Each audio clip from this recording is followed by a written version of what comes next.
I'm sitting with Desiree Ellis. Otherwise, I think I'm going to give her the nickname of Shoes, because the late Shoes Moshoe, we all know, played his football until he was 42. Desiree Ellis played football until how old?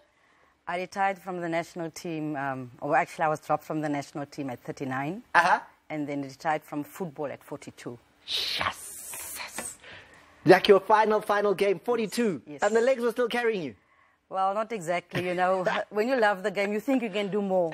But eventually you realize, now I cannot compete with the young ones anymore. Does that really happen where you think, I can get to that ball, but you just don't? It does. It does. It does. Your head is like, I know I can get there. It definitely does. And then the person goes past and you're like, hey, what happened? It definitely does. And a former referee and a referee's convener in Cape Town, PJ, he said to me, I think you shouldn't continue playing. Let people remember you. You know, the good things, and get into coaching. You're in slow motion now. Exactly. Yeah, it was commentators, but you were actually going full speed.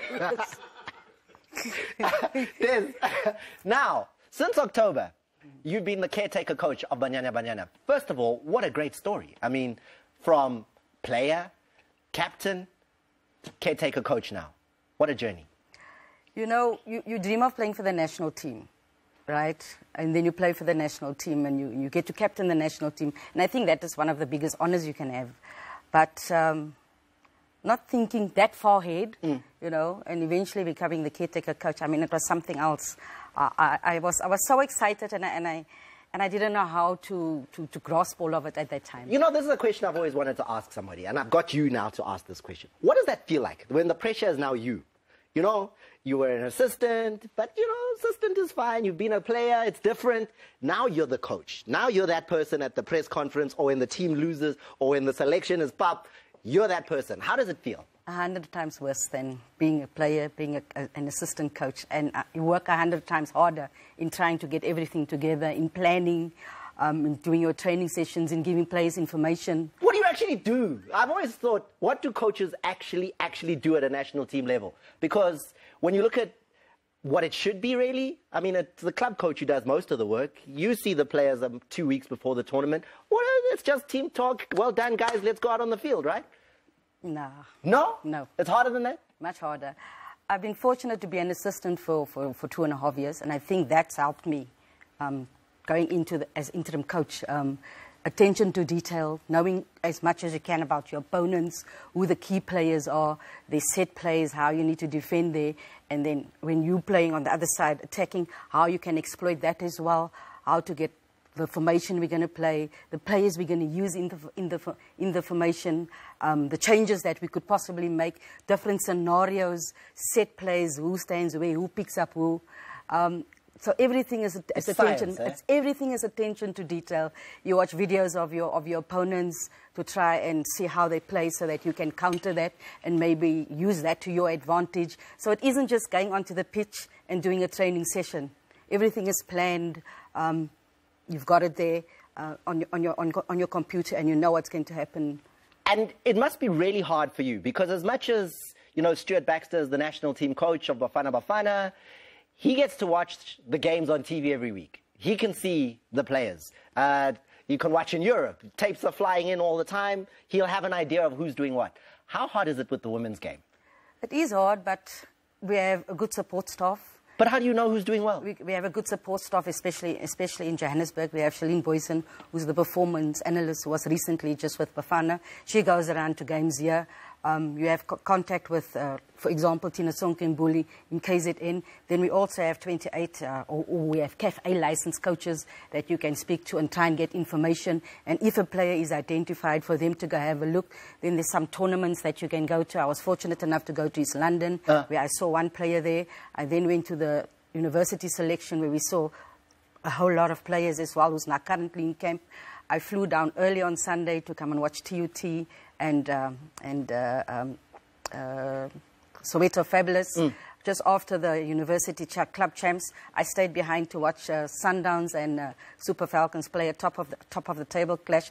And I regularly go to games around Cape Town, and people say I'm crazy, but you never know, because you might just find that one special player. And it's changing, because the special players are now, and this is one of the most amazing stories of Banyana Banyana.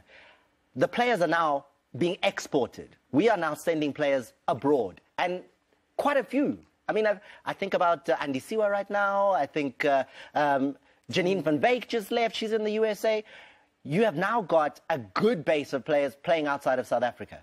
Well, Andy Siwa is actually back in South Africa. She'd injured herself and had come But she had been in Germany. She had been in Germany, yes, and she did really well there.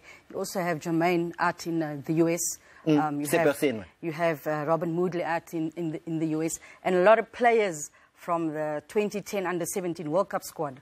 A lot of them are studying in the US as well. And I regularly get links from the coaches to have a look at those matches. So it's becoming a bit more easier with the network that we have. So why are you in camp? Why are all the girls, you've got, what, 31 players 34, right now? 34. 34 of them here in Johannesburg. Why are you here? We're preparing for COSAFA. We know that the students leave in the middle of August. So we're preparing for COSAFA. And in turn, we're also, in that way, assisting the university student team, because 12 of their players are in our squad, and there's regular interaction between the technical team of Banyana and the university team. So the COSAFA Women's Championship was last played in 2011. That's right. It's coming up in September. Banyana are part of that. Are we the defending champions? No, we are not. We are not. We're not the best in COSAFA. We lost in 2011 to Zimbabwe. Yeah, but before that, we were the first winners of that, and I was fortunate enough to still play at that time. That was my last game for Banyana. So you have a medal? I have a medal. And you can then show the girls. This is what it looks like, ladies. No. There's some players in there, like Janine and Amanda, they've got winners' medals from the COSAFA. Just the last one that was out was in 2011, and we didn't win at that time. So what's going to happen this time around? Well, we got to show that we top in our region.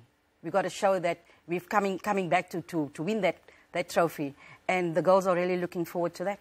Thank you, Desiree Ellis, former player of Bafazi, now known as Banyana, founder member of the team, and now caretaker coach of Banyana. Champunino, you've never coached, caretaker, never played. I've played soccer with you. Papu, what's happening?